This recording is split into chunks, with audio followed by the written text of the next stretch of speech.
Since the dawn of their civilization, the Egyptians have played a significant role in human history. Their inventions contributed to the advancement of civilization, and they played a crucial role in spreading their culture among neighboring peoples and to more distant horizons. Numerous Egyptian artifacts have been found in many countries across Central Asia and Europe, and certain aspects of Egyptian art have been observed on the eastern coast of India and in some islands of the Malay archipelago. Furthermore, modern Western civilization owes a debt to Egyptian culture, as it was the dominant cultural force in this region of the world for thousands of years. The Greeks learned and laid the foundations of their advancements in various branches of civilization, including law, medicine, mathematics, and music, through knowledge borrowed from the Egyptians.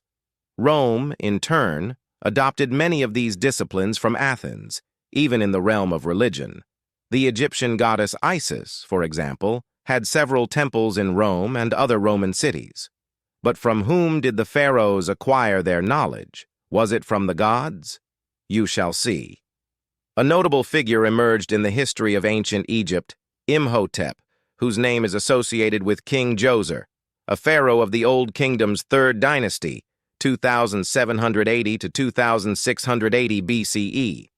Imhotep, as King Djoser's architect, was the first architect in Egyptian history and constructed a tomb resembling a pyramid in its general form.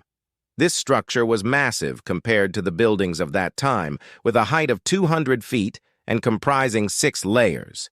Imhotep's name was inscribed on the tomb, or Djoser's pyramid.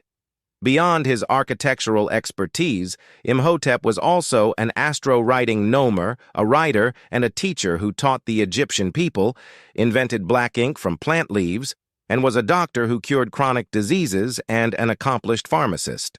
In the Edwin Smith Papyrus, 700 remedies made from plants and herbs were documented. In this papyrus, there are also 48 remarkable cases of patients whom Imhotep was able to heal. The patients saw him in their dreams, visiting them in his white garments, with his beard and a book in his hand. The Egyptian people, who regarded him as one of their gods of medicine, erected thousands of statues in his honor, 50 of which are housed in the Louvre Museum. The Egyptian people immortalized the names Imhotep and King Djoser, and they continue to be remembered until the last days of Egyptian history. In the New Kingdom, Egyptian writers regarded Imhotep as their leader and protector. Every scribe made a point to pour a few drops of water as an offering to him before beginning work.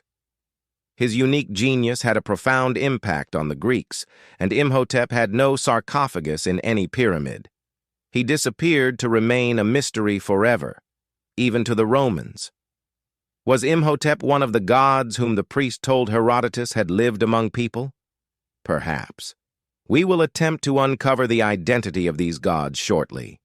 The Great Pyramid serves as a vast repository of human history in the form of mathematical, engineering, and astronomical knowledge. It is believed by paranormal scholars to have been constructed 10,000 years ago as a storehouse of human knowledge from the dawn of creation up to the year 1998. One of these scholars, Manly Hall, asserts that the prominent scientists of Atlantis anticipated the demise of their civilization. They traveled to Egypt, where they constructed a temple in the shape of their pyramidal temples and stored all of their knowledge there. Hall supports this by noting that the pharaohs decorated everything they built with inscriptions, while the pyramids are devoid of such decorations.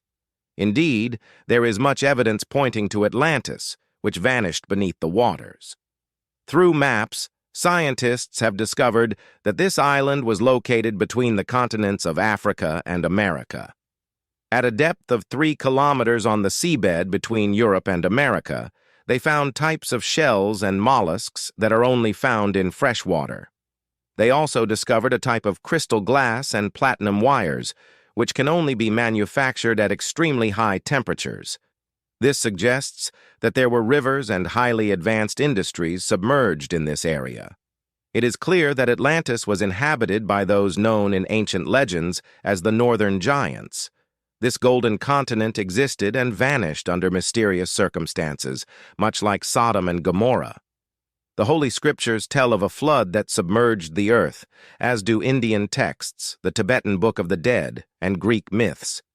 They recount that more than one flood has submerged the earth and wiped out its inhabitants multiple times, despite the lack of connection between these dispersed regions. This is corroborated by the Greek philosopher Plato, who recounts that he heard from the Greek sage Solon that the Egyptian priests had informed him of previous civilizations and that there would be other civilizations on Earth. These civilizations are born, flourish, decline, and are reborn perpetually. The remnants of past civilizations that fill continents worldwide validate this statement. French astronomers have discovered that the year 8008 BC was the year in which the continent of Atlantis disappeared under the waters of the Atlantic Ocean between the continents of Africa and America. All that remains of it are the Canary Islands, which align in a straight line with the Giza pyramids. This event is recorded in the inscriptions at the Temple of Dendera, which note that something significant occurred globally at that time.